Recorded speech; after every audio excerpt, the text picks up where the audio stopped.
желтоқсанда жастарды ұрған темірді Мұхтар Мағауин атамыз әкеп тапсырған екен.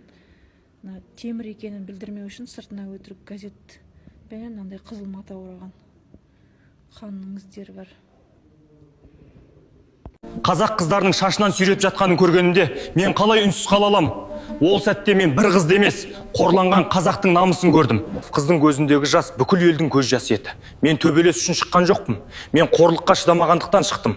Елімді таптауға жол бере алмадым. Егер сол күні үнсіз кетсем, өзімді өмір бойы кешірмес едім. Өйткені намыс сотталмайды, намыс өлмейді. Мен қорықпадым. Себебі қорқыныштан биік тұрған бір сезім бар. Ол отанға деген махаббат. Елім еркін болса, менің жаным да азат. 25 қыз бойы бәрімізді түгел жаңа қаскелеңге қалып барғанда бізді мұзға отырғызды. Сесть встать. Сондай вот жаңағы дубинкалармен нелерімізге, аяқ жақтарымызға, үстімізден енді ұрды. И мұзға отырғызғаннан кейін жаңа айттым ғой, біз өте желең киінгенбіз енді.